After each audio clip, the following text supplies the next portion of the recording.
होलिका दहन की कहानी। पौराणिक समय में हिरण्यकश्यप नाम का एक राक्षस हुआ करता था। वो पूरे संसार पर राज करना चाहता था, इसीलिए उसने तपस्या करके ब्रह्राजी से वरदान प्राप्त किया। वरदान में ब्रह्मा जी ने उसे अजर अमर रहने का वरदान दिया था, जिसके बाद से वह अपने आप को ईश्वर के समान मानने लगा था और अपनी प्रजा को ईश्वर की जगह अपनी पूजा करने के लिए कहता था। उसके डर के मारे उसकी प्रजा उसकी पूजा भी करने लगी थी, लेकिन हिरण्यकश्यप का पुत्र, जिसका नाम प्रहलाद था, वो हमेशा भगवान विष्णु की पूजा करता था, जो कि वो एक राक्षस का पुत्र था।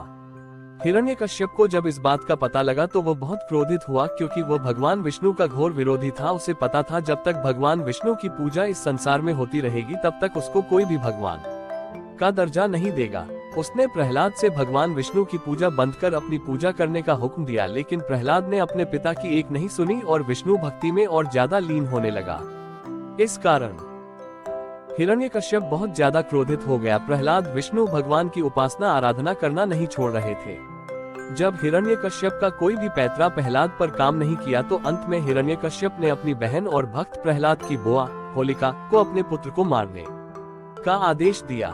हिरण्यकश्यप की बहन होलिका को ईश्वर से वरदान प्राप्त था कि अग्नि उसका कुछ भी नहीं बिगाड़ सकती, अर्थात वो अग्नि में जल नहीं सकती है। इस वरदान का लाभ उठाने के लिए हिरण्यकश्यप ने बहन से प्रहलाद को गोद में लेकर आग में बैठने का आदेश दिया, ताकि आग में जलकर प्रहलाद की मृत्यु हो जाए। अपने भाई के आदेश का पालन करते हुए होलिका ने प्रहलाद को अपनी गोद में बिठाया और जाकर जलती हुई आग में बैठ गई। लेकिन भक्त प्रहलाद निरंतर भगवान विष्णु के नाम का जप कर रहे थे। तब भगवान विष्णु ने चमत्कार दिखाया और होलिका को वरदान मिलने के बावजूद वो उस आग में जलकर राख हो गई और प्रहलाद को कुछ भी नहीं हुआ।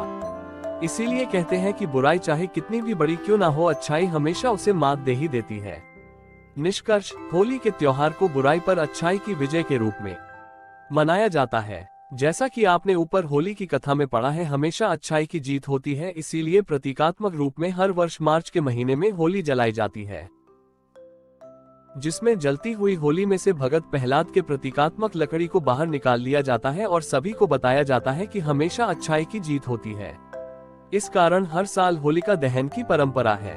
इसके अगले दिन रंगों से खेलने की परंपरा है, जिसे धुलंडी, धुलंडी और धूली आदि नामों से भी जाना जाता है।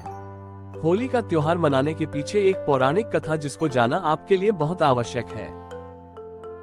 दोस्तों, ये कहानी आपको कैसी लगी हमें कमेंट करके जरूर बताएं और हमारे चैनल को सब्सक्राइब करना और लाइक करना ना भूलें।